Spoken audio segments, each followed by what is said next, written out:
Hello everyone, welcome to my YouTube channel let's study English. तो जैसा कि आपको पता है, मैं ग्रामर स्पेशल सीरीज़ करा रही हूँ इस चैनल पर और काफ़ी सारे प्रैक्टिस सेट ग्रामर को लेकर मैं करा चुकी हूँ। ठीक है, तो आज भी हम ग्रामर के बहुत सारे क्वेश्चंस को लेकर आए हैं और उन्हें सॉल्व करेंगे और साथ ही बहुत सारे कॉन्सेप्ट्स को हम समझने वाले हैं। ओके, और जिस किसी ने मेरी प्रीवियस वीडियोज़ को नहीं देखा है तो वो इसी चैनल पर जाकर देख सकता है। ठीक है, तो आज की वीडियो को हम शुरू करते हैं। Okay, let's see what is the first question. Okay, first question is punctuate correctly. Okay, punctuation से हमारा क्वेश्चन है और ध्यान रहे क्वेश्चन अक्सर एग्जाम में पंचुएशन से भी बनते हैं, 1 से 2 क्वेश्चन जरूर बनते हैं, तो हमें पंक्चुएशन मार्क्स को भी ध्यान में रखना है। ठीक है, हमारी स्टेटमेंट है, देख लेते हैं। Amrit Sharma is a metro railway employ. Okay, अब हमें इसकी करेक्ट पंक्चुएशन समझनी है, क्या होगी। देखिए, अमृत शर्मा की बात करें तो ये करेक्टली है, अमृत में ए कैपिटल ही बनने वाला है और शर्मा का एस कैपिटल बनेगा, स्मॉल बनेगा, तो स्मॉल बनेगा। उसके बाद is a metro railway employ, तो ध्यान रहे यहाँ पर मेट्रो रेलवे जो आया है इसका भी फर्स्ट लेटर कैपिटल बनना चाहिए, यानी कि मेट्रो का एम और रेलवे का आर। ओके, तो कहाँ है हमारा ऑप्शन, देख लेते हैं कहाँ पर करेक्टली लिखा गया है। तो देखिए, यहाँ पर मेट्रो रेलवे स्मॉल लेटर में है, यहाँ पर भी मेट्रो रेलवे स्मॉल लेटर में है, सिर्फ यहाँ पर कैपिटल लेटर में दिया गया है, तो यही हमारा राइट आंसर हो जाएगा। लास्ट में फुल स्टॉप जरूर आना चाहिए, तो option number B is the right answer. This is punctuated correctly. Okay, option number B is the right answer. Amrit Sharma is a metro railway employ. Now moving to the next question. Yes, don't worry, यहाँ पे भी देखो punctuation ही समझनी है हमें। ये कह रहा है don't worry father sad he will soon leave the village and find a job in Delhi. तो बताइए करेक्ट पंक्चुएशन मार्क्स कैसे लगेंगे यहाँ पर। देखिए, स्टार्टिंग में कहा गया है don't worry father sad he, I will soon leave the village and find a job in Delhi. क्या करेक्ट है ये?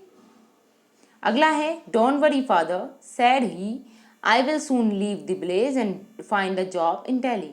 देखिए, यहाँ पर दो रिपोर्टेड स्पीच हैं, आपको ये चीज़ ध्यान में रखनी है। और अगर रिपोर्टेड स्पीचेस हैं तो वो दोनों ही इन्वर्टेड कोमास के अंदर आनी चाहिए, सबसे बड़ा रूल तो ये है। ठीक है, तो इनमें अगर हम ऑप्शन नंबर ए की बात करें तो इसमें एक रिपोर्टेड स्पीच इन्वर्टेड कोमा में आ ही नहीं रही है। इनफैक्ट इन्होंने रिपोर्टिंग वर्ब को इन्वर्टेड कोमा में क्लोज कर दिया है, जो कि बिल्कुल ही रॉन्ग है, इसलिए ऑप्शन नंबर ए रॉन्ग है। अगर हम दूसरे की बात करें तो उसमें भी हमारी एक रिपोर्टेड स्पीच तो इन्वर्टेड कोमास के अंदर है, लेकिन दूसरी रिपोर्टेड स्पीच हमारी इन्वर्टेड कोमास में नहीं है, इसलिए ये रॉन्ग है। ओके, अब अगले पार्ट की बात करें तो देखिए, ऑप्शन डी देख लेते हैं। Don't worry father he said I will soon leave the village and find a job in Delhi. इसमें सेकंड पार्ट, जो सेकंड वाली हमारी रिपोर्टेड स्पीच है, तो उस पर इन्वर्टेड कोमास नहीं है, इसलिए ये रॉन्ग है। तो हमारा पार्ट सी बचा जो करेक्ट है। अब कैसे करेक्ट है इसे भी देख लेते हैं, इसमें और इसमें अंतर क्या है। डोंट वरी फादर, देखिए ये पहली रिपोर्टेड स्पीच हुई जिसे इन्होंने इन्वर्टेड कोमास में क्लोज किया गया है, उसके बाद कोमा लगा हुआ है, देन आप देख सकते हैं उसके बाद है सैड ही। सैड ही क्या है हमारा रिपोर्टिंग वर्ब, तो रिपोर्टिंग वर्ब कभी भी इन्वर्टेड कोमास के अंदर नहीं आती, इसलिए ये अलग है। उसके बाद हमारी दूसरी रिपोर्टेड स्पीच शुरू हो जाती है तो इन्वर्टेड कोमास भी शुरू हो जाते हैं। I will soon leave the village and find a job in Delhi. Alright, I think you will understand. Option number C is the right answer. Now moving to the next question. Question number 3. God made countries, column, man made the town. यहाँ पे made भी आना चाहिए, man made the town. बताइए इसमें जो bracket में ये कॉलम कोमा सा दिया है इसे क्या बोलते हैं इंग्लिश में। ऑप्शन है आपके पास colon, semi colon, comma, inverted comma. सोचिए, आंसर कीजिए, क्या होगा इसका करेक्ट आंसर। इस मार्क को क्या कहा जाता है। ये इस तरीके का जो मार्क होता है, एक फुल स्टॉप टाइप और एक इस तरीके से, क्या कहा जाता है इसे।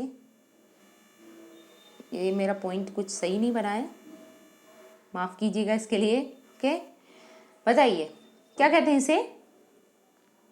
Yes, it is known as semicolon. Option number B is the right answer. Now next question. Question number 4 है where are you going for your holiday, he said. देखिए यहाँ पर इसकी नरेशन चेंज करनी है हमें, ये अभी डायरेक्ट नरेशन में है, ये नरेशन का क्वेश्चन है, ध्यान रहे। तो देख लेते हैं, ये डायरेक्ट नरेशन में, हमें इसे इनडायरेक्ट में चेंज करना है। जैसा कि आपको रूल पता ही है, जब भी डायरेक्ट क्वेश्चन अगर उसकी रिपोर्टेड स्पीच जो इन्वर्टेड कोमास के अंदर होती है इसे बोलते हैं रिपोर्टेड स्पीच, जो इन्वर्टेड कोमास से बाहर है इसे बोलते हैं रिपोर्टिंग वर्ब। ध्यान रहे, अगर रिपोर्टेड स्पीच इंटेरोगेटिव सेंटेंस की फॉर्म में है तो हम रिपोर्टिंग वर्ब में सैड को आस्क्ड में चेंज करते हैं। किस में चेंज करेंगे? आस्क्ड में। तो देखा जाए तो दो ऑप्शन तो हम इसी से हटा सकते हैं, क्योंकि इसमें भी सैड कहा गया है तो ये रॉन्ग हो जाएगा। और दूसरा, अगर हम पार्ट डी की बात करें, ये डी पार्ट है, इसकी बात करें, इसमें वांटेड टू नो कहा गया है तो ये भी रॉन्ग हो जाएगा। हम सैड को जब भी ये इंटेरोगेटिव फॉर्म में होगा तो सैड को हम आस्क्ड में ही चेंज करेंगे, तो इसलिए आस्क्ड हो जाएगा। ओके, अब हमारे पास दो ऑप्शन बचते हैं, ए और डी खत्म हो चुके हैं। कह रहा है where are you going for your holiday. तो ध्यान रहे, अगर कोई क्वेश्चन वर्ड आ रहा है, देखिए इंटेरोगेटिव सेंटेंस जो होते हैं वो दो टाइप के होते हैं। टाइप 1 वाले जो सेंटेंसेस होते हैं उसमें कोई हेल्पिंग वर्ब स्टार्टिंग में आ रही होती है, उसके बाद सब्जेक्ट आ रहा होता है, देन मेन वर्ब आ रही होती है, ठीक है। लेकिन जो टाइप 2 वाले इंटेरोगेटिव होते हैं उसमें कोई क्वेश्चन वर्ड स्टार्टिंग में आएगा, उसके बाद हमारी हेल्पिंग वर्ब यूज़ होगी, उसके बाद हमारा सब्जेक्ट यूज़ होगा। ओके, तो यहाँ पर हम देखें तो ये टाइप 2 वाला इंटेरोगेटिव है, और टाइप 2 के इंटेरोगेटिव में क्या होता है, जो भी हमारा क्वेश्चन वर्ड आया है उसको ही हम अपना कंजंक्शन बना लेते हैं नरेशन करते समय। ओके, इनडायरेक्ट फॉर्म में जब हम सेंटेंस को बनाएंगे तो उस समय हम इसे अपना कंजंक्शन मान लेंगे, ठीक है। तो हमारे पास दो ही ऑप्शन बच रहे थे, अब इनमें एक में कंजंक्शन इफ है और दूसरे में वेयर है, तो कौन सा वाला करेक्ट होना चाहिए? वेयर वाला, ऑब्वियसली बात है। तो वेयर को हम अपना कंजंक्शन बना लेंगे। ओके, तो ये बनेगा ही आस्क्ड मी वेयर। उसके बाद ये जो यू है ना, यू को हम, इसका एक रूल होता है, आपने अक्सर देखा भी होगा, सन अपॉन 1 2 3। तो देखिए, जब भी फर्स्ट पर्सन का प्रोनाउन होगा तो वो रिपोर्टिंग वर्ब के, ध्यान रहे, रिपोर्टिंग वर्ब के सब्जेक्ट के अकॉर्डिंग चेंज होता है। अगर सेकंड पर्सन का प्रोनाउन होगा तो वो रिपोर्टिंग वर्ब के ऑब्जेक्ट के अकॉर्डिंग चेंज होगा, और थर्ड पर्सन का प्रोनाउन होगा तो रिपोर्टिंग वर्ब, इसमें कोई चेंज नहीं होगा, ठीक है। तो यहाँ पर देखें तो यू कौन सा प्रोनाउन है? सेकंड पर्सन प्रोनाउन है, तो ये इसके ऑब्जेक्ट के अकॉर्डिंग चेंज होना चाहिए। अगर हम ऑब्जेक्ट की बात करें तो इसमें कुछ दिया नहीं गया था, जबकि हमने मी को मान भी लिया है, तो हम इस ऑब्जेक्ट के अकॉर्डिंग ही तो चेंज करेंगे। मी के अकॉर्डिंग यू को किस में बदल देंगे? हम आई में। ओके, तो ये इस तरीके से हमारा ये सेंटेंस सही बन जाएगा। He asked me where I was going for my holiday, ठीक है। और यहाँ पर देखो प्रेजेंट कंटिन्यूस है तो उसे बदलते हैं हम पास्ट कंटिन्यूस में, ये रूल भी आपको पता होना चाहिए, ठीक है। तो इसी प्रकार हमारा ऑप्शन नंबर सी राइट हो जाएगा। Now moving to the next question, question number 5, my mother said don't go very far into the sea. देखिए ये भी नरेशन का क्वेश्चन है, ठीक है, नरेशन। अब नरेशन में क्या है, इसे डायरेक्ट से इनडायरेक्ट में चेंज करना है। ओके, तो हम देख लेते हैं अब किस तरीके से बनाएंगे। तो सबसे पहले हमें क्या पहचानना होता है, हमारा जो पूरा नरेशन डिपेंड होता है वो इस पे डिपेंड होता है, जो हमारी रिपोर्टेड स्पीच होती है ये किस फॉर्म में है, किस फॉर्मेशन में है, ये हमको पहचानना होता है। अगर हम रिपोर्टिंग वर्ब की बात करें तो रिपोर्टिंग वर्ब में सिर्फ आपको टेंस पहचानना है। अगर ये सेज होता है या विल से होता, ध्यान रहे, सेज या फिर विल से, अगर इस तरीके से आते तब हम हमारी जो रिपोर्टेड स्पीच है उसमें कोई चेंज ही नहीं करते, ठीक है। अगर हमारी रिपोर्टिंग वर्ब प्रेजेंट टेंस या फिर फ्यूचर टेंस में आती है तो हम हमारी रिपोर्टेड स्पीच में कोई चेंज नहीं करते हैं, ठीक है।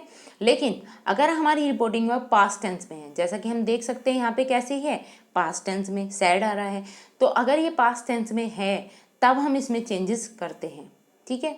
अब रही दूसरी बात, तो दूसरी बात क्या है, रिपोर्टेड स्पीच का सेंटेंस फॉर्मेशन, कि ये सेंटेंस असर्टिव है, इंटेरोगेटिव है, इम्पेरेटिव है, क्या है, ठीक है। तो यहाँ पे देखा जाए तो सेंटेंस कैसा है, इम्पेरेटिव। अब इम्पेरेटिव की फॉर्मेशन क्या होती है, mother said don't go very far into the sea. तो हम इंटेरोगेटिव की फीलिंग के अकॉर्डिंग देखते हैं कि मदर क्या कर रही है, उसे डांट रही है, एडवाइस कर रही है, या फिर कोई सजेशन दे रही है, ठीक है। तो उसके अकॉर्डिंग ही हम सैड को चेंज करते हैं। तो यहाँ पे टोल्ड मी तो नहीं आएगा, ठीक है, ना ही ये वाला टोल्ड मी आएगा। तो दो ऑप्शन तो हमारे रॉन्ग हो गए, ए और सी। हम इसमें या तो एडवाइज लगा सकते हैं या सजेस्ट कर सकते हैं, ठीक है। तो बताइए कौन सा सही हो सकता है। ऑप्शन बी है, my mother advised to not go out far into the sea. D है, my mother suggested that I should not swim far. देखिए स्विम की तो बात ही नहीं हो रही वहाँ पे, हम एक्स्ट्रा वर्ड तो ऐड नहीं करेंगे ना, ठीक। तो क्या होना चाहिए इसका राइट आंसर? यस, इसका करेक्ट आंसर है option number B, my mother advised to not go out far into the sea, ठीक है। Option number B is the right answer. Out की जगह हम यहाँ पे वेरी फार करें तो ज़्यादा बेटर है बस। Okay, now moving to the next question. Question number 6 है, mother said do not go in rain. Okay, तो यहाँ पर भी हम देखेंगे कि ये क्या किस तरीके की फीलिंग निकल रही है इसमें से, इम्पेरेटिव में से। क्या ये सजेशन है या एडवाइस है या फिर ऑर्डर है, ठीक है, ये देखेंगे हम। तो ये कह रहा है do not go in rain, क्या आएगा? Mother request him not to go out in rain, mother pleaded him pleaded not to go out in rain, mother suggested me not to go out in rain, mother forbade me her to go out in rain। क्या होगा इसका right answer? देखिए इसमें देखा जाए तो request जैसी तो कोई बात ही नहीं है, इसमें प्लीज़ वगैरह तो कुछ आ नहीं रहा है। ऐसा ही प्लीडेड भी इसी तरीके इसीलिए यूज़ होता है रिक्वेस्ट के लिए ही। अगर हम बात करें तो इसमें एक सजेशन दिया जा रहा है, ठीक है। क्या बनेगा? Option number C, mother suggested me not to go out in rain. Okay, option number C is the right answer. Now next question से देख लेते हैं। Wealth may seek us but wisdom must be short. देखिए यहाँ पर हमें से इसकी पंक्चुएशन ठीक करनी है आई थिंक, ठीक है। तो पंक्चुएशन मार्क को देख ले, क्या बनेगा? Wealth may seek us but wisdom must be short. Wealth may seek us but wisdom must be short. सोचिए और आंसर कीजिए। क्या हो सकता है इसका राइट आंसर? देखिए अगर हम इसमें फुल्ली करेक्शन की बात करें तो क्या होगा? Wealth may seek us but wisdom must be short. Wealth may seek us but wisdom must be short. इसमें दो ऑप्शन एक जैसे दिए हुए हैं, देखें तो आप, वेल्थ में सीक अस और सिंबल भी एक जैसे लगे हुए हैं, तो ये दोनों ही ऑप्शन राइट है। ओके, ऑप्शन नंबर डी भी लगा सकते हो, बी भी। Now moving to the next question से देख लेते हैं। Speak clearly if you would be understood.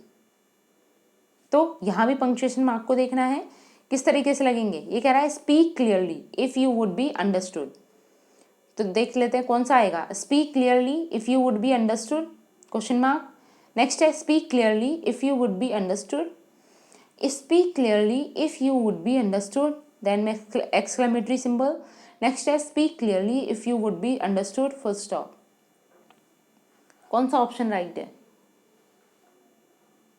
देखिए यहाँ पर भी ना तो हम कोई एक्सक्लेमेशन सिंबल लगाएंगे, ठीक है, और ना ही हम कोई कोमा, और ना ही हम कोई वो इंटेरोगेटिव सिंबल, ठीक है। तो ये कौन सा ऑप्शन राइट हो जाएगा? Option number B, full stop के साथ ये सेंटेंस बनेगा, speak clearly if you would be understood. Now next question देखिए, यहाँ पे लिखा गया है रॉबर, ठीक। अब रॉबर का आपको क्या बताना है? आपको इसको वर्ब फॉर्म में चेंज करना है, तो क्या होगा? रॉबेड, रॉबर या रॉब्ड? सोचिए, आंसर कीजिए। क्या हो सकता है इसका राइट आंसर?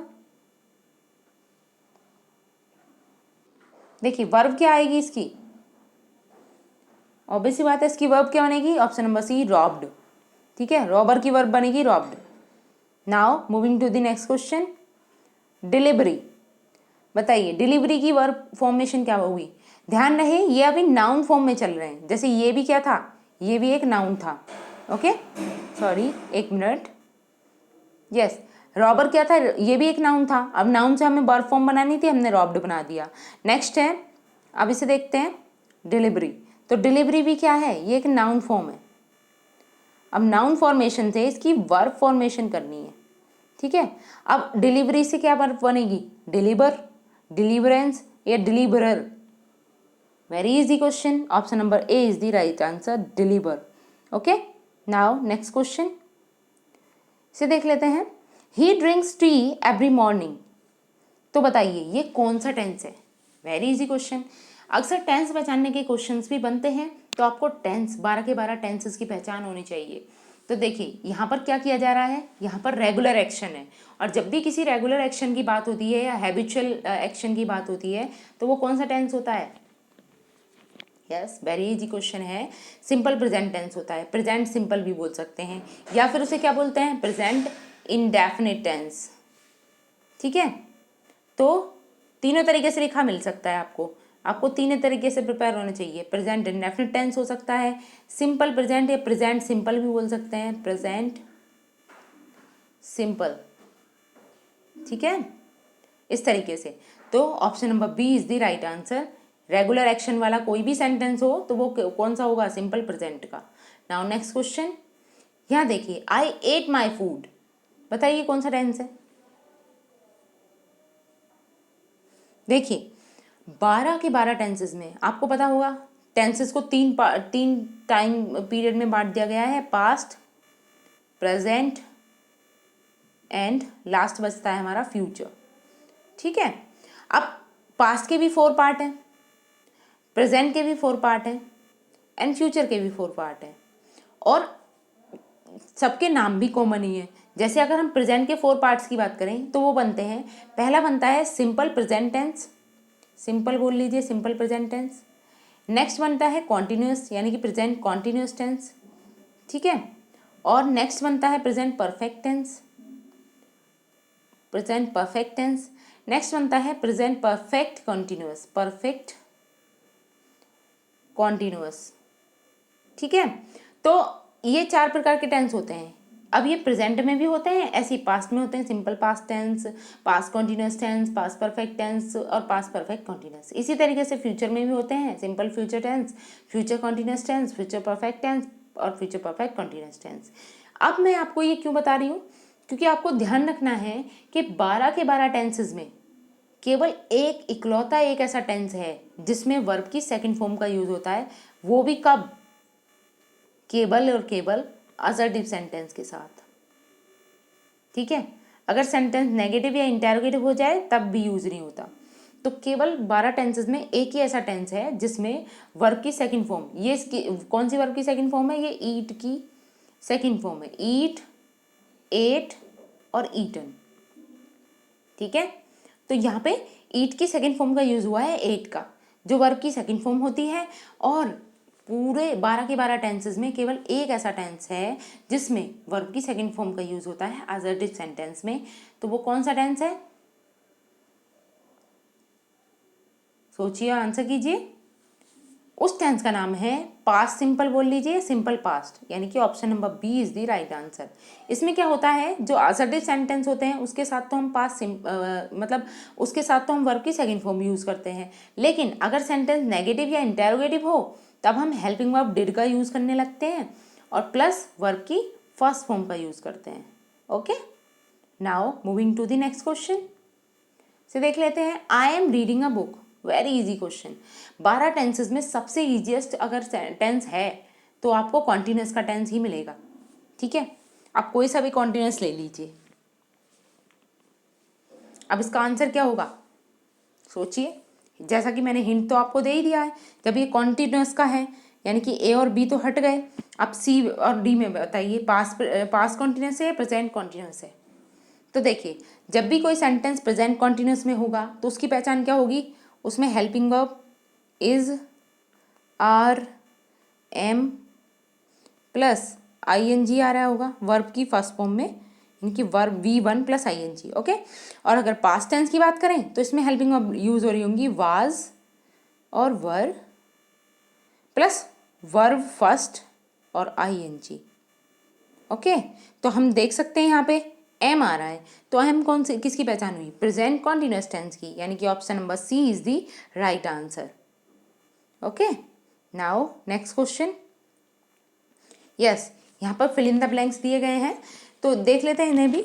क्या है, ही डैश राइड अ बाईसाइकिल। देखिए हमें इसकी एबिलिटी प्रेजेंट करनी है, तो ब्रैकेट में आपको हिंट दिए गए हैं, इसके अकॉर्डिंग ही हम इसमें कोई भी वर्ब फिल करेंगे। यहाँ पे वर्ब फिलिंग से क्वेश्चन है, बताइए क्या आएगा। ही डू राइड अ बाईसाइकिल, नहीं, हमें एबिलिटी बतानी है तो क्या आ सकता है, he can ride a bicycle, he dare ride a bicycle, या he need ride a bicycle.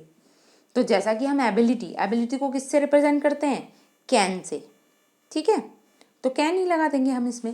He can ride a bicycle, यानी option number B is the right answer. Now next question से देख लेते हैं, पीटर डजंट स्मोक डैश ही।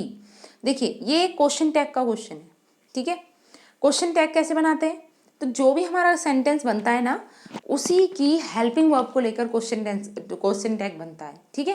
पहले हम उसी tense के अकॉर्डिंग हेल्पिंग वर्ब लिखेंगे, उसके बाद उसी के अकॉर्डिंग सब्जेक्ट लिख देते हैं, ठीक है। अब जैसा कि उसी पीटर के अकॉर्डिंग सब्जेक्ट तो ऑलरेडी लिखा हुआ है, तो आप देखिए यहाँ पे हेल्पिंग वर्ब क्या है, डजंट, ठीक है, यानी कि डज नॉट आ रहा है।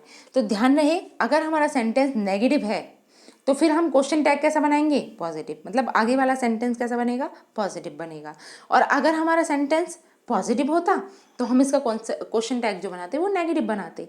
तो यहाँ पे क्या आना चाहिए, देखिए ही के साथ क्या लगेगा, डू या डज, डज लगेगा, यानी कि option number C is the right answer. किस तरीके से बनेगा ये, फिर ये बनेगा पीटर डज नॉट स्मोक, उसके बाद आएगा does he, okay. Now moving to the next question, इसे देख लेते हैं। क्वेश्चन नंबर 16 है हमारा, you and your wife appear to have seen much more happier days, no error. बताइए, आपको ये बताना है कि इसके कौन से पार्ट में एरर है। यहाँ पर एक सेंटेंस को 4 पार्ट्स में डिवाइड करके दिया गया है और इसमें से एक पार्ट में किसी में एरर है, और अगर कोई एरर नहीं है तो फिर आपको ऑप्शन डी टिक कर देना है, नो एरर वाला। तो बताइए क्या होगा इसका राइट आंसर।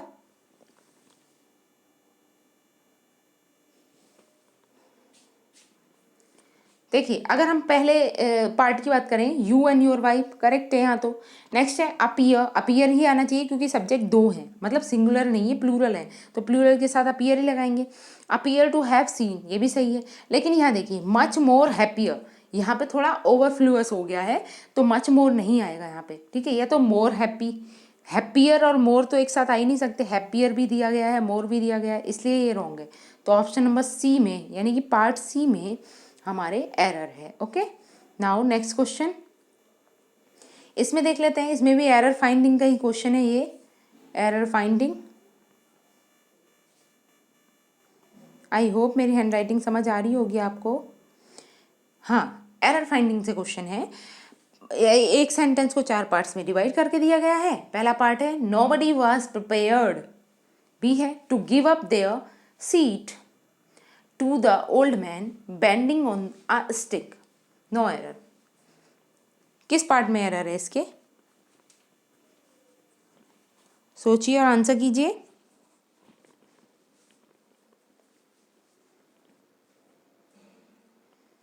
देखिए यहाँ पे जो सब्जेक्ट दिया है, सब्जेक्ट क्या है, नोबडी, ठीक है।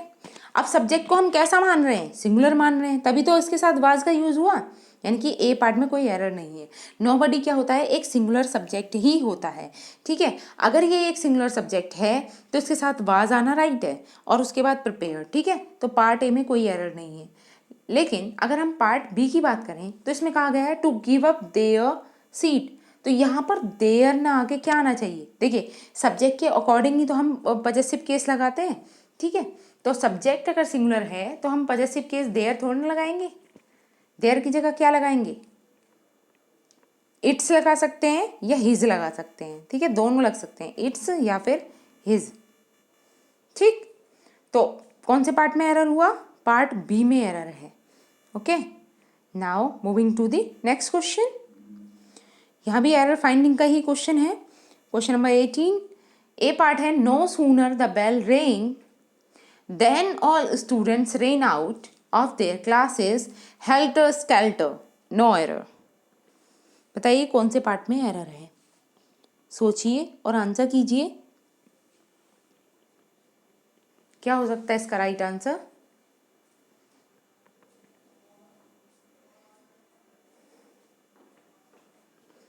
देखिए इस टाइप के क्वेश्चंस में क्या होता है कि जब भी ये कंडीशनल टाइप के क्वेश्चन होते हैं, जैसे कि इसमें कहा गया है नो सूनर, नो सूनर को हमेशा हम इंटेरोगेटिव फॉर्म के टाइप में बनाते हैं, तो नो सूनर के साथ हम कोई ना कोई पहले हेल्पिंग वर्ब यूज़ करेंगे, उसके बाद सब्जेक्ट को ऐड करेंगे, ठीक है। तो इसके पार्ट ए में ही एरर है। Okay, now moving to the next question. Okay, इस क्वेश्चन को देख लेते हैं, फिल इन द ब्लैंक्स है इसका भी। हाँ, क्वेश्चन है हमारे पास, until he dash his work he will not be allowed to go out. तो बताइए क्या आना चाहिए यहाँ पे।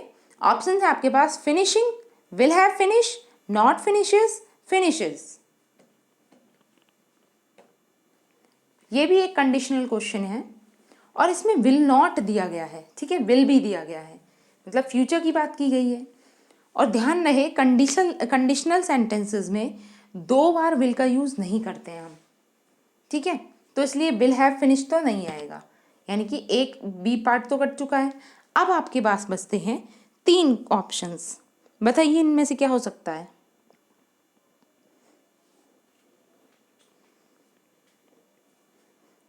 यस, देखिए अगर हम बात करें नॉट की, तो नॉट भी एक सेंटेंस में 2 बार यूज़ नहीं होता है, ठीक है। तो इसलिए ये नॉट फिनिशेस वाला भी करेक्ट हो जाएगा, वो सॉरी इनकरेक्ट हो जाएगा, ठीक है। तो हमारे 2 ऑप्शन गलत हो चुके हैं। अब हमारे पास बचता है फिनिशिंग या फिनिशेस।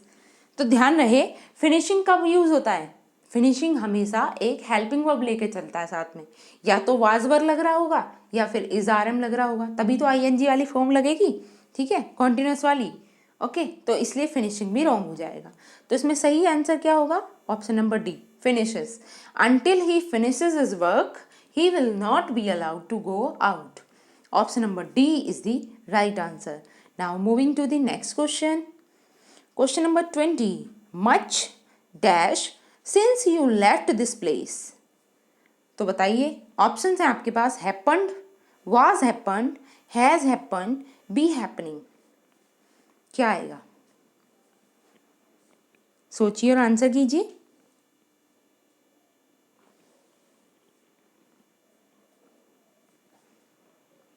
क्या हो सकता है इसका राइट आंसर। देखिए ये भी एक कंडीशनल टाइप का सेंटेंस है, सिंस के बाद में एक हमारी क्लॉज जुड़ी हुई है। क्लॉज कैसी है, पास्ट टेंस में है। कह रहा है see you left this place, left यानी कि वर्ब की सेकंड फॉर्म आ रही है और ये पास्ट इंडेफिनिट टेंस में है, ठीक है। अब एक सेंटेंस हमारा पास्ट इंडेफिनिट में हो तो दूसरा हम किस में बनाते हैं, दूसरा हम या तो हम बनाते हैं उसे पास्ट परफेक्ट में, ठीक है। पास्ट परफेक्ट के अक्सर आपने वो देखे होंगे सेंटेंसेस जिसमें हम 2 पार्ट होते हैं, जिसमें हम एक को पास्ट इंडेफिनिट में बनाते हैं और दूसरे को हम पास्ट परफेक्ट में बनाते हैं हैड का यूज़ करके, ठीक है। लेकिन ऐसी फॉर्मेशन यहाँ पे है नहीं, पास्ट परफेक्ट दिया नहीं गया है। तो अगर हम बाकी ऑप्शन की बात करें तो देखिए हैपन्ड मतलब यानी कि 2 सिंपल पास्ट नहीं बन सकते, मच हैपन्ड, ठीक है, इसलिए ये रॉन्ग हो जाएगा। नेक्स्ट है वाज हैपन्ड, तो ये तो पैसिव वॉइस में बनना चाहिए था, तब आता। उसके बाद अगर हम बी हैपनिंग की बात करें तो ये भी रॉन्ग हो जाएगा, ठीक है। तो हमारा सही आंसर क्या है, ऑप्शन नंबर सी, ठीक है। तो सेंटेंस कुछ इस तरीके से बनेगा, much has happened since you left this place. Okay, option number C is the right answer. Now moving to the next question. Question number 21, I think you dash to see a doctor immediately. Option है used, need, must, should. तो sense के according आपको लगाना है। अगर आपको sentence की sense समझ आ गई तो आप इजीली इसे लगा सकते हैं। बताइए क्या होगा इसका राइट आंसर, सोचिए और आंसर कीजिए।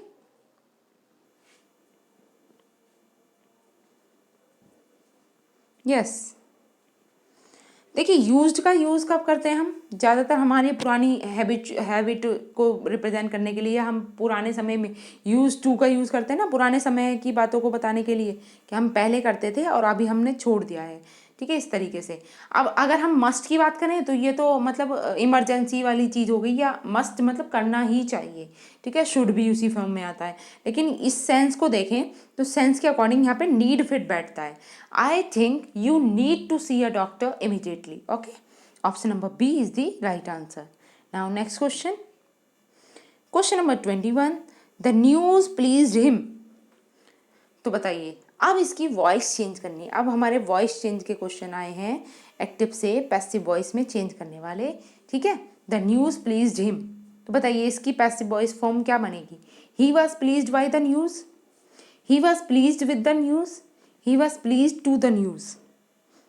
What is the correct answer? सोचिए और आंसर कीजिए, क्या हो सकता है इसका राइट आंसर?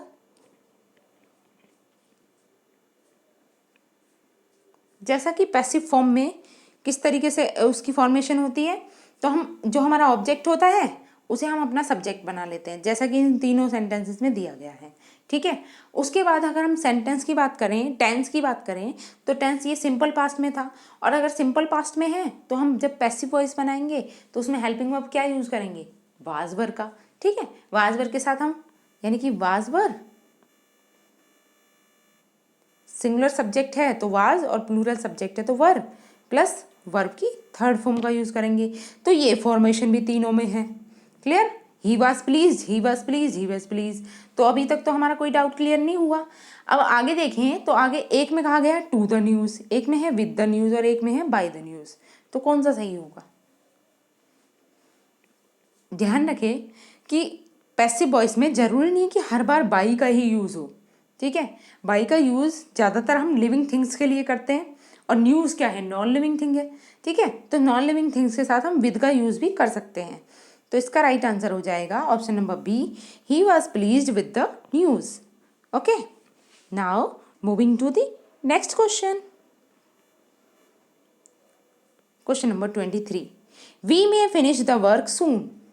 ओके, इसकी भी वॉइस चेंज ही करनी है हमको, एक्टिव वॉइस से पैसिव वॉइस में चेंज करना है। तो क्या है? वी में फिनिश द वर्क सून। तो देखिए ऑब्जेक्ट क्या है इसका? द वर्क, तो ऑब्जेक्ट से ही बनेगा हमारा सेंटेंस, तीनों में दिया हुआ है the work, the work, the work. उसके बाद मे को क्या हम माइट में चेंज कर सकते हैं? सोचिए और आंसर कीजिए। नहीं, देखिए अगर ये नरेशन का पार्ट होता तो नरेशन में तो हम मे को माइट में ही चेंज करते डेफिनेटली, लेकिन हम यहाँ वॉइस चेंज कर रहे हैं, मतलब एक्टिव से पैसिव बना रहे हैं। तो यहाँ पे कोई भी मॉडल ऑक्सिलरी वर्ब है, मॉडल वर्ब है या ऑक्सिलरी कह लो, ठीक है। जैसे कैन हुआ, कुड हुआ, मे हुआ, माइट हुआ, इनको क्या करते हैं हम? इनको ऐसा नहीं है कि कैन को कुड में चेंज कर देंगे, हम इनके साथ बी ऐड करना शुरू कर देते हैं, ठीक है। तो अभी देखिए यहाँ पे माइट, ये रॉन्ग हो जाएगा, माइट ये भी रॉन्ग हो जाएगा। कौन सा पार्ट सही हो गया? पार्ट ए, द वर्क में भी, फिर वर्ब की थर्ड फॉर्म आ गई finished soon. Okay, option number A is the right answer. Now moving to the next question. Question number 24, where did Sita buy the hat. Voice change करनी है, बताइए किस तरीके से बनेगा?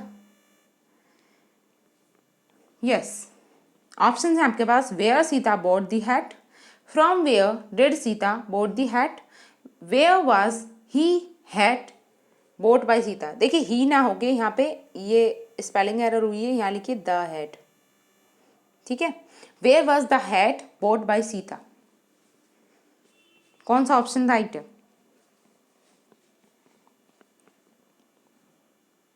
सोचिए और आंसर कीजिए। यस, देखिए जब भी हम वॉइस चेंज करते हैं तो नरेशन में क्या होता है? नरेशन में तो हम इंटेरोगेटिव सेंटेंस को भी स्टेटमेंट फॉर्म में लिख देते हैं, मतलब असर्टिव फॉर्म में लिख देते हैं। लेकिन अगर हमारा सेंटेंस, मतलब अगर हम वॉइस चेंज कर रहे हैं, एक्टिव से पैसिव बना रहे हैं, तो उस टाइम ऐसा नहीं है कि हम इंटेरोगेटिव सेंटेंस को सिंपल सेंटेंस की तरह लिखें, ठीक है। तो हमें इंटेरोगेटिव को इंटेरोगेटिव फॉर्म में ही बनाना है। बस हमें क्या करना है कि ऑब्जेक्ट को एज अ सब्जेक्ट यूज़ कर लेना है। तो यहाँ पे ऑब्जेक्ट क्या है? The head. तो सबसे पहले तो क्वेश्चन वर्ड ही आने वाला है, क्या आएगा? वेयर। उसके बाद अगर हम बात करें तो डिड आ रहा है, यानी कि सिंपल पास्ट टेंस। और अभी मैंने बताया था कि सिंपल पास्ट टेंस को जब हम वॉइस चेंज कर रहे होते हैं तो उसमें हेल्पिंग वर्ब वाज वर लगाना शुरू कर देते हैं, ठीक है, वाज वर। अब ये लगेगी हमारे सब्जेक्ट के अकॉर्डिंग। सब्जेक्ट है हमारे पास क्या? सीता। तो सीता क्या है? सिंगुलर सब्जेक्ट है, तो हम क्या लगा देंगे? वॉज। उसके बाद सीता, सॉरी सीता नहीं आएगा, यहाँ पे सब्जेक्ट क्या बनेगा अभी? हमारा ऑब्जेक्ट। तो ये क्या है? The head. Where was the head. उसके बाद वर्ब की थर्ड फॉर्म आनी है, तो बाई का बन जाएगा बॉट, ठीक है। Then by Sita. तो कौन सा ऑप्शन राइट हो गया? अब तक तो आप पहचान ही चुके होंगे, option number C is the right answer. Okay, now moving to the next question. Question number 25, tick the correct answer. बताइए इसमें से कौन सा सही फॉर्मेशन में या ग्रामेटिकली करेक्ट है। ऑप्शन है आपके पास, what a boring task this is, semicolon लगा हुआ है। नेक्स्ट है what a boring task this is, इन वो इंटेरोगेटिव सिंबल लगा हुआ है। नेक्स्ट है what a boring task this is, इसमें कोमा लगा हुआ है। नेक्स्ट है what a boring task this is, exclamatory symbol. कौन सा फॉर्मेशन सही है? वेरी इजी क्वेश्चन है, सभी आंसर कर सकते हैं इसका। सोचिए और आंसर कीजिए। यस, इसका करेक्ट आंसर क्या है? Option number D, exclamatory form में ही लिखेंगे हम सेंटेंस को, ठीक है। What a boring task this is. Now next question, question number 26, which one is the correct sentence. इनमें से आपको बताना है कि कौन सा सेंटेंस हमारा करेक्ट है, ठीक है। जैसे अभी हमने 25 देखा था उसी तरीके से हैं ये भी। क्या है? पहला ऑप्शन है why did they withdraw with the match, question mark. Next है why did they withdraw from the match. Basically हमें यहाँ पे आई थिंक प्रपोजिशन को ध्यान में रखना है, नहीं प्रपोजिशन तो सभी में सेम है। नेक्स्ट देख लेते हैं पहले, why did they withdraw from the match. Next है why did they withdraw from the match, why do they withdrew from the match, and why dies they withdrew from the match. बताइए कौन सा formation सही है इसका? सोचिए और answer कीजिए, क्या हो सकता है इसका राइट आंसर? देखिए ध्यान रहे कि डाइज जैसी तो कोई हेल्पिंग वर्ब ही नहीं होती है, तो इसलिए ये रॉन्ग है, ठीक है। अब हमारे पास 3 ऑप्शन बचते हैं। अब आप चाहें तो डिड भी यूज़ कर सकते हैं और डू भी यूज़ कर सकते हैं, लेकिन अगर जब डू यूज़ होगा तो कौन सी फॉर्म लगेगी वर्ब की? वर्ब की फर्स्ट फॉर्म का यूज़ होगा, ठीक है, डू के साथ में। और यहाँ पे कौन सी फॉर्म लगी हुई है? सेकंड फॉर्म विदड्रू, ठीक है। तो इसलिए ये रॉन्ग हो जाएगा, क्योंकि डू के साथ तो हम वर्ब की फर्स्ट फॉर्म यूज़ करते हैं। अगर हम दूसरे की बात करें, यानी कि पार्ट बी की बात करें, तो यहाँ भी क्या है? Why did they. अगर हम डिड यूज़ कर रहे हैं तो डिड के साथ क्या होता है? हम वर्ब की सेकंड फॉर्म यूज़ नहीं करते, हम कौन सी फॉर्म यूज़ करते हैं? यहाँ भी वर्ब की फर्स्ट फॉर्म यूज़ करते हैं, ठीक है। तो इसलिए ये भी रॉन्ग है। डिड के साथ भी हम कौन सी फॉर्म यूज़ करेंगे? वर्ब की फर्स्ट फॉर्म। जैसा कि मैं आपको बता चुकी हूँ कि असर्टिव सेंटेंस में क्या होता है, हम वर्ब की सेकंड फॉर्म यूज़ करते हैं, लेकिन वहाँ पे हम डिड यूज़ नहीं कर रहे होते हैं। लेकिन अगर नेगेटिव सेंटेंस हो या इंटेरोगेटिव सेंटेंस हो तो हम डिड यूज़ करते हैं प्लस वर्ब की फर्स्ट फॉर्म लगाते हैं, ना कि सेकंड फॉर्म। तो इसमें ऑप्शन कौन सा सही हो जाएगा? इसका राइट आंसर है option number A, why did they withdraw from the match. Option number A is the right answer. Now next question,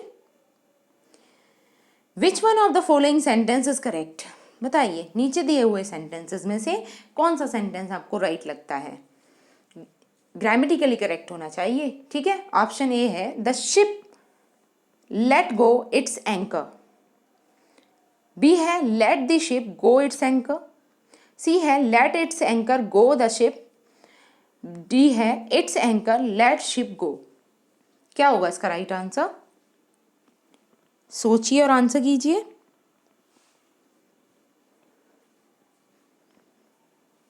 किसकी फॉर्मेशन आपको सही लगती है? देखिए अगर हम सेंटेंस की फॉर्मेशन को देखें तो सभी में लेट का यूज हुआ है, ठीक है। और ज़्यादातर हम लेट को कहाँ यूज़ करते हैं? सेंटेंस के बिगिनिंग में, ठीक है। जब भी कोई इंपेरेटिव सेंटेंस बनता है तो लेट को हम ज़्यादातर ज़्यादातर हम सेंटेंस के शुरुआत में यूज़ कर रहे होते हैं। तो 2 ऑप्शन तो इसलिए रॉन्ग हो जाएंगे ये, ठीक है। The ship let go its anchor wrong है।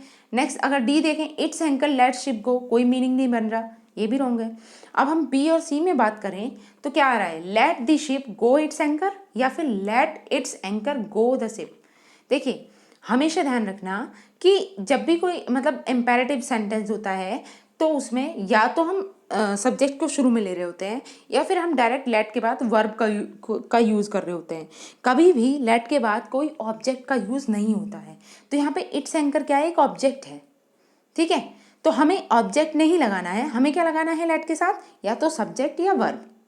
ठीक है, तो अगर हम देखें तो ये ऑब्जेक्ट वाले फॉर्मेशन को यहाँ पे रॉन्ग कर देंगे और ऑप्शन बी हमारा राइट हो जाएगा।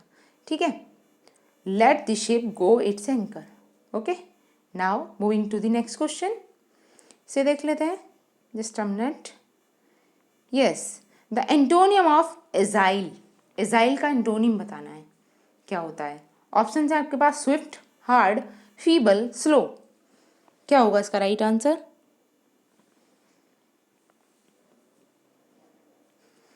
एजाइल का मीनिंग क्या होता है? मीन होता है इसका एक्साइटेड होना। ठीक है, एजाइल मतलब बहुत ही ज़्यादा फुर्तीला होना या फिर बहुत ही ज़्यादा फास्ट होना, फास्ट भी लिख सकते हो, या फिर एजाइल मतलब excited.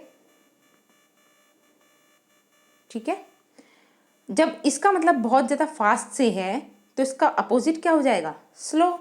Option number D is the right answer. Okay, now moving to the next question से देख लेते हैं। क्वेश्चन नंबर 29 है, the antonym of indiscretion, indiscretion का एंटोनियम क्या होगा? ऑप्शन है आपके पास circumspection, magnitude, inclination, ambition. What is the correct answer? सोचिए और आंसर कीजिए।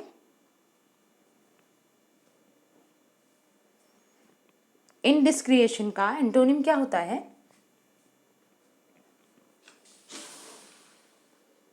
सॉरी, इसका एंटोनिम होता है option number A, circumspection. Okay, now moving to the next question से देख लेते हैं, the correct antonym of philanthropist. Philanthropist का मतलब क्या होता है? फिलैंथ्रोपिस्ट मतलब जैसे कि एंथ्रोपिस्ट मतलब ह्यूमन बीइंग से होता है और फिली मतलब होता है लव। ठीक है, तो लवर ऑफ मैनकाइंड। ठीक है, फिलैंथ्रोपिस्ट। अब इसका अपोजिट क्या हो जाएगा? Misogamist, misogynist, misanthropist. जैसा कि आप देख के समझ सकते हैं, option number C is the right answer. Misanthropist मतलब हेटर ऑफ मैनकाइंड और फिलैंथ्रोपिस्ट लवर ऑफ मैनकाइंड।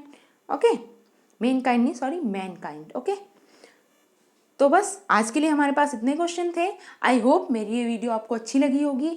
अगर आपको वीडियो अच्छी लगी है तो प्लीज़ लाइक करें, शेयर करें और मेरे चैनल को सब्सक्राइब कर लें और साथ ही बेल आइकन पर प्रेस कर लें, जिससे कि आपको वीडियो के नोटिफिकेशन टाइम टू टाइम मिलते रहें।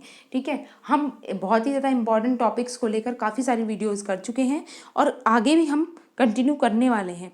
अगर आपको हमारी वीडियोज़ अच्छी लगती हैं तो आप प्लीज़ ज़्यादा से ज़्यादा वीडियोस को देखें और अपने सजेशन मुझे दें। कमेंट बॉक्स में आप लिख कर बता सकते हैं। अगर आपको कोई टॉपिक समझ नहीं आता है तो उसके भी आप मतलब उसको लिख कर बता सकते हैं, मैं उस पर भी वीडियो आपको अवेलेबल करा दूँगी। ठीक है, तब तक के लिए thanks for watching, keep learning.